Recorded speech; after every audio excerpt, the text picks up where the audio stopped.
The myth encounters reality. Commander Ilara Voss leaned back in her command chair aboard the Galactic Confederation flagship Luminous Ascendant, scrolling through ancient texts on her personal data tablet. Her antennae twitched with amusement as she read yet another fantastical account of the long-extinct humans. "Listen to this," she called out to her second-in-command, a tall Vexillian named Tarek. "It says humans once held off an entire draconian armada with nothing but primitive projectile weapons and something called guerrilla tactics.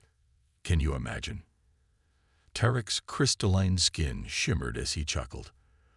"The stories get more ridiculous with each telling. Wasn't there one about a human defeating a Cronus battle mech with nothing but a makeshift explosive?" "Yes," Ilara laughed, her violet eyes crinkling at the corners. "The most amusing part is how many species still believe these legends. The Historical Academy still receives funding requests to search for human artifacts." As a Seraphian, Ilara prided herself on her logical mind and practical approach to command. Her species had risen to prominence in the Galactic Confederation precisely because they weren't prone to flights of fancy or mythological thinking. Lieutenant Nira, the ship's young censor officer, cleared her throat. "Commander, if you don't mind my asking, what happened to the humans? The records are inconsistent." Ilara set down her tablet with a sigh. The younger generation always seemed fascinated by these ancient tales. "The official records state they were wiped out during the Great Purge, about 4 centuries ago. Their planetary system was destroyed by the Hive Collective. Any survivors were hunted down and eliminated. Humans were considered too unpredictable, too dangerous to be allowed to spread throughout the galaxy." "But why?" Mira persisted. "Because they were savages," Tarek interjected. "Violent, unpredictable. The stories say they could adapt to almost any environment, develop countermeasures to any weapon. Some accounts claim they could even integrate alien technology into their own systems without fully understanding how it worked. Which is precisely why these stories are clearly exaggerated," Ilara added. "No species could possibly." A sharp alarm cut through her words. The main view screen flashed red as emergency protocols activated. "Unidentified anomaly detected," Commander reported the tactical officer, his fingers flying across the control panel. "Bearing 227 Mark 34, just at the edge of the Cygnus void." Ilara straightened in her chair, all amusement vanishing from her face. Analysis. "Unable to determine composition or origin. It's not matching any known signature in our database." The commander's antennae stiffened, a sign of concern among her kind. The Cygnus void was a region of space avoided by all sensible spacefaring races. Strange gravitational fluctuations, unexplained radiation patterns, and ships that entered but never returned had given the area a sinister reputation. Visual confirmation. The view screen shifted, showing a section of star-speckled darkness. At first, Ilara saw nothing unusual. Then she noticed it. A shadow against the void, blacker than the space around it, absorbing rather than reflecting the distant starlight. "Magnify," she ordered, leaning forward. The image zoomed in, but the object remained frustratingly indistinct. Its edges seemed to shimmer, as though it existed partially in another dimension. "Send a standard hailing signal," Ilara commanded. "All frequencies." Minutes passed with no response. The bridge crew shifted uncomfortably in their stations. "Launch a probe," Ilara decided. "Class III reconnaissance. Full sensor package." They watched in tense silence as the small probe detached from the Luminous Ascendant and moved steadily toward the anomaly. The probe's telemetry appeared as a secondary display on the view screen, showing radiation levels, gravitational readings, and spectral analysis. "Commander," the sensor officer's voice wavered slightly. "The probe is detecting organic material and metals consistent with spacecraft hull construction. But the configuration is unlike anything in our records." Ilara's pulse quickened. A new species, a previously undiscovered civilization. Such a discovery would make her career. "Continue approach." Maintain shields at maximum.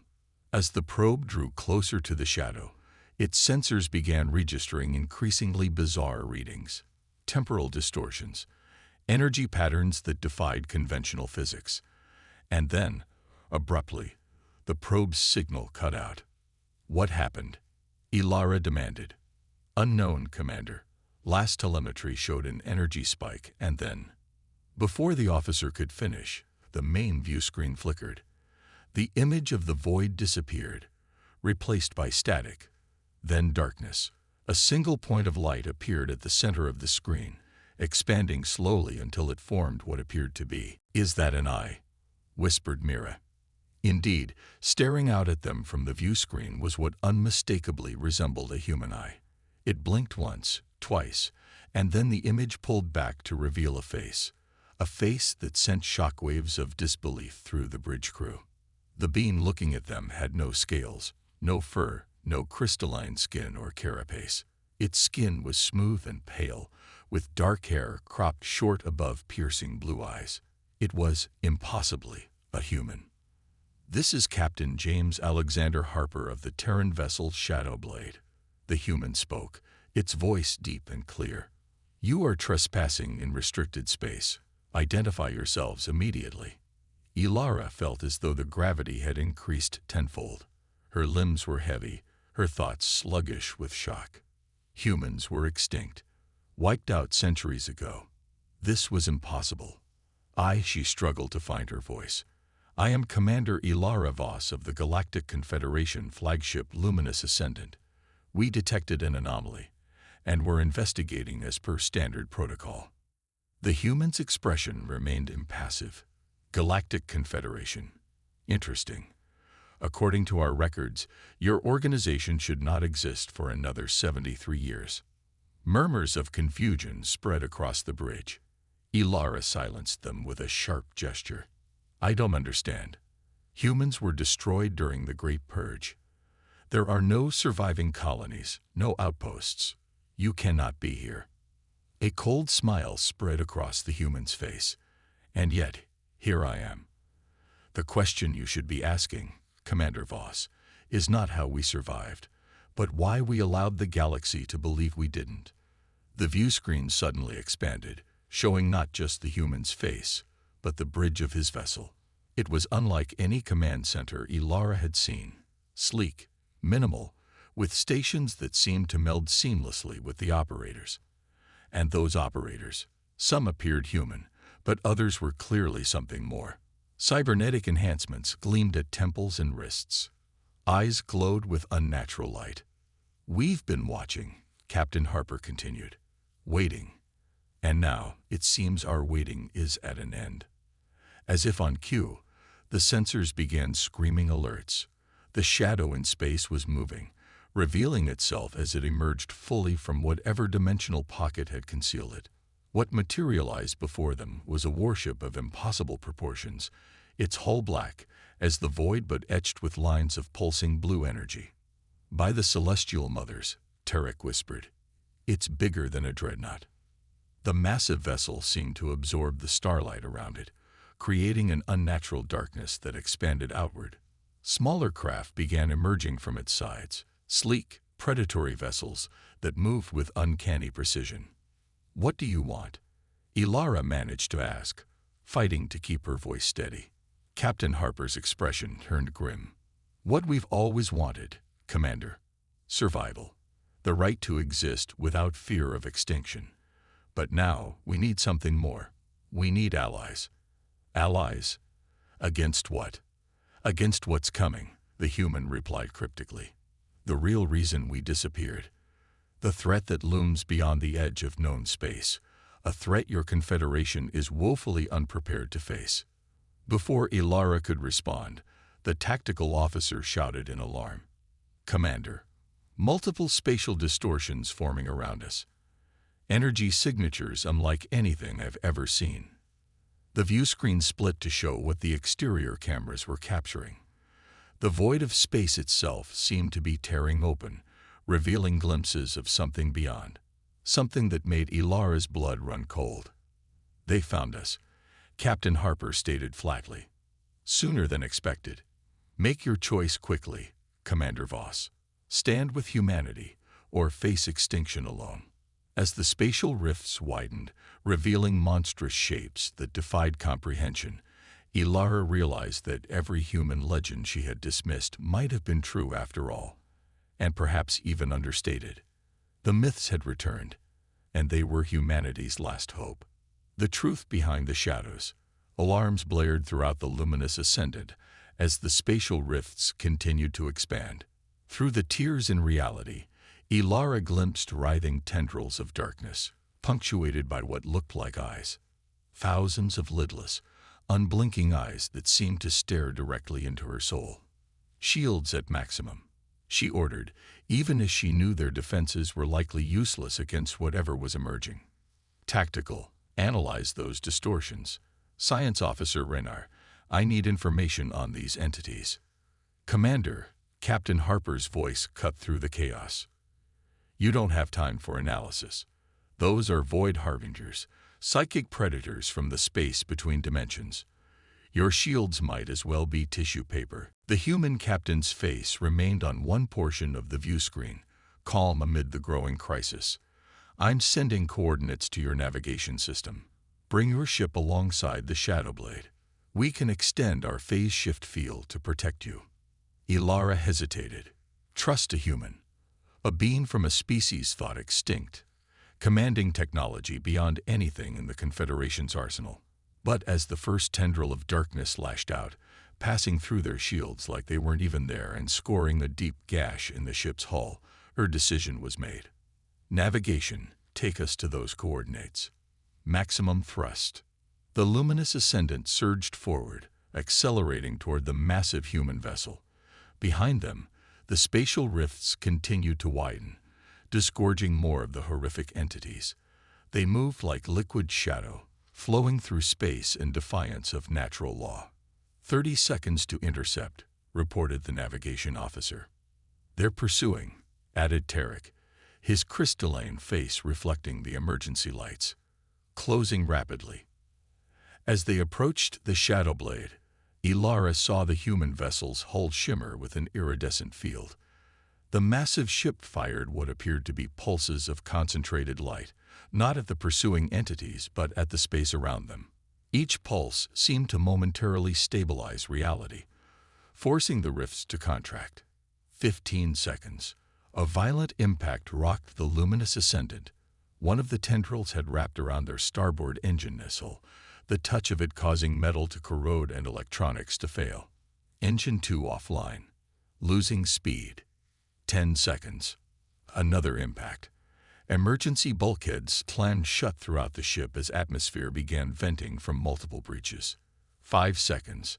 Just as it seemed they wouldn't make it, a beam of intense blue light shot out from the Shadowblade, cutting through the darkness wrapped around their engine. The luminous ascendant lurched forward, crossing the final distance to the human vessel. Immediately, the iridescent field expanded to envelop both ships. The pursuing tendrils struck the field and recoiled as if burned, their substance smoking where it made contact. Phase shift field holding, Captain Harper announced. You're safe for now, Commander. I suggest you and your senior officers transport over to the Shadowblade immediately. We have much to discuss, and your vessel requires extensive repairs. Ilara looked around her damaged bridge, at her injured crew members and failing systems. She had little choice. Agreed. Prepare to receive a delegation. 20 minutes later, Ilara stood with Tarek, Science Officer Renar, and Chief Engineer Callis in what appeared to be a conference room aboard the Shadowblade.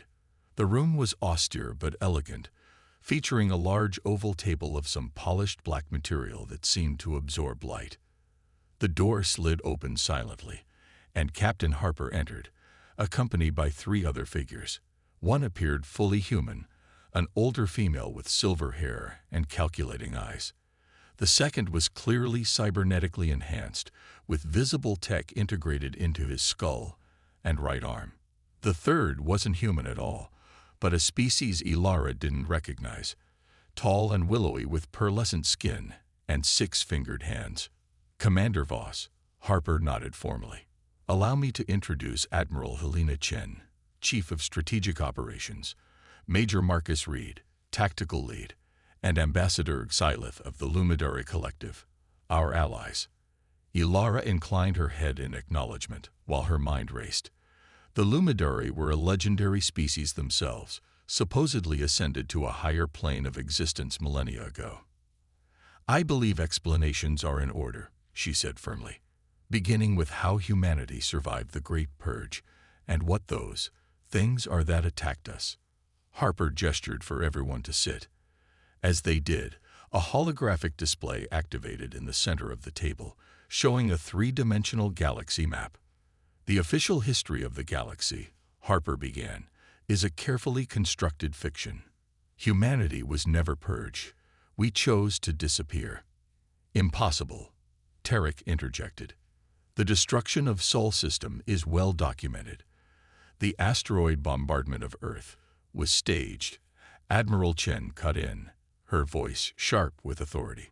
With the help of the Lumidari, we created a spectacle grand enough to convince the galaxy we were gone, while evacuating our population to pocket dimensions created by Lumidari tech. The hologram shifted, showing Earth being destroyed, then revealing hidden dimensional pockets where massive generation ships and habitats housed millions of humans. But why? Ilara asked. Why such an elaborate deception? Because of them. Harper pointed to an image of the tentacled horrors, the Void Harbingers.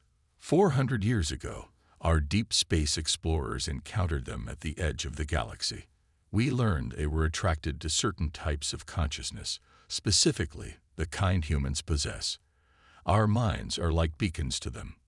We tried fighting, added Major Reed, his cybernetic eye glowing faintly. Conventional weapons were useless. The Harbingers exist partially in other dimensions. They can't be fully destroyed in this reality. So you hid, Ilara concluded, led them to believe their food source was gone. Ambassador Xylith spoke for the first time, his voice melodic and layered with harmonic overtones. My ancestors offered humanity sanctuary. We created the temporal pockets where they could continue to exist, evolve, and prepare, while remaining hidden from both the Harbingers and a galaxy that increasingly feared their potential. The hologram changed again, showing human society developing in isolation, advancing their technology, and even altering their own biology. Ilara saw generations of humans augmenting themselves, merging with technology, becoming something beyond their original form. We didn't just hide, Harper explained. We transcended. Guided by Lumidari wisdom, we learned to harness our consciousness, to control the very thing that made us targets. We developed technologies that could affect multidimensional beings. But if you were safely hidden, Renner asked, why reveal yourselves now? Why risk attracting these Harbingers again? Admiral Chen's expression darkened. Because they've evolved too. They've learned to track different types of consciousness. The barriers between dimensions are weakening. They're coming back, and this time, they'll consume everything, not just humans. Our projections, Ambassador Xylith added, indicate a full-scale invasion within 3 standard years. The Confederation alone cannot stand against them. Even the Lumidari cannot. But together, with humanity's adaptability and the combined resources of all species, you need the Confederation, Ilara realized. You need our fleets, our worlds, our people. We need each other, Harper corrected. This isn't about humanity reclaiming our place in the galaxy. It's about ensuring there's a galaxy left to inhabit. The implications of what they were saying washed over Ilara. If they were telling the truth, and the attack they'd just witnessed suggested they were, then the entire Confederation was facing an existential threat beyond anything they'd prepared for. Before she could respond, the ship's alert system activated. Major Reed pressed a hand to his temple, apparently receiving information through his cybernetic implants. Multiple rifts forming, he reported. Larger than before. They're launching a coordinated attack. The conference room's wall became transparent, offering a view of space outside.